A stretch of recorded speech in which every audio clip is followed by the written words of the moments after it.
remember feeling oddly mesmerized by the film Totoro when I was a child. I always felt like there had to be more going on in the story, but no matter how many times I watched it, I really couldn't figure anything else out. Probably partially due to the fact that I wasn't raised in Japan, so I don't get all the cultural references. I remember for me one of the most iconic things were the Soot Sprites.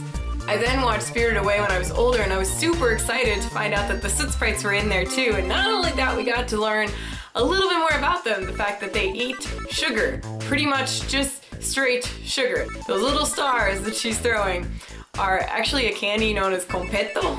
So that's what Soot Sprites live on apparently. Slightly explains why they felt vaguely threatened by those two little girls. So in honor of my favorite Miyazaki creation, today we are going to make Soot Sprite earrings. Here's what we need. Fingering weight yarn, or just rather thin looking yarn. A little bit of embroidery thread. Adhesive or glue. Lever back earring findings. A little bit of chain, I like this gunmetal black. Pliers and wire cutters. Gem Star stickers by DCWV. 7mm Googly Eyes. Pink, yellow, and turquoise Sharpies. Reliable scissors. And lastly, a fork. To make our little Soot Sprites brodies, we're going to take the yarn and wrap it around the fork, say about 50 times. You don't have to be exact. Once you have your 50 wraps, cut that sucker off.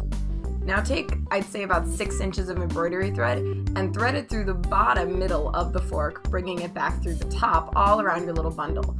Tie a very, very tight knot and then carefully slide it off the fork, pulling the knot tight again and then following up with another knot to secure it.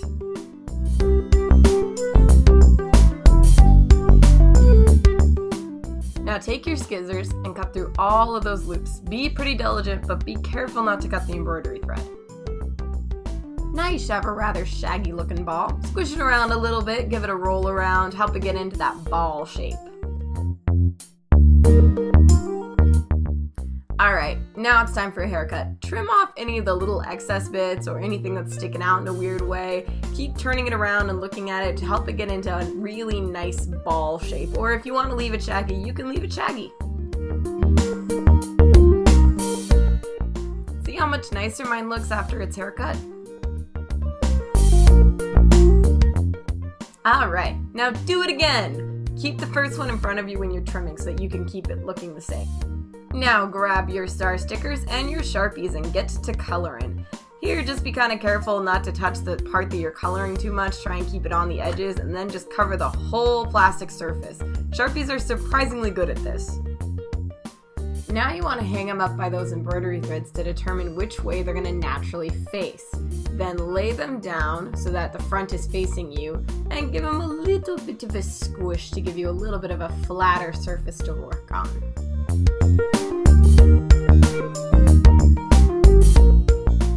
Grab your Googly Eyes and your E6000 and glue those eyes down. Now take your stars and before adding glue to them, kind of just stick them around the little puff ball, see how you want them to look. I kind of like the asymmetric look, so I'm going to be using different colors on different parts so that the earrings don't look the same.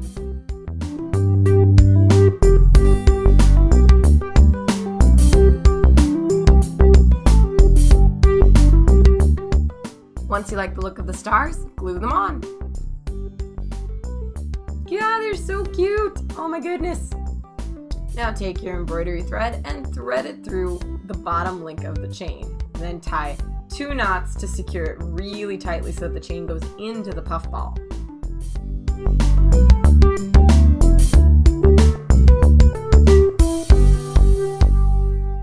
Clip off your ends.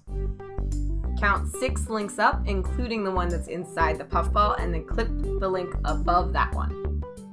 Now attach your earring findings. Mine have a little loop in the front that I have to open with my pliers and then hook the chain into.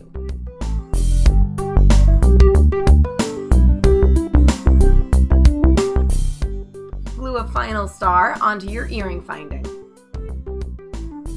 And then you're all done and you have these adorable little critters hanging by your ears. It's the best.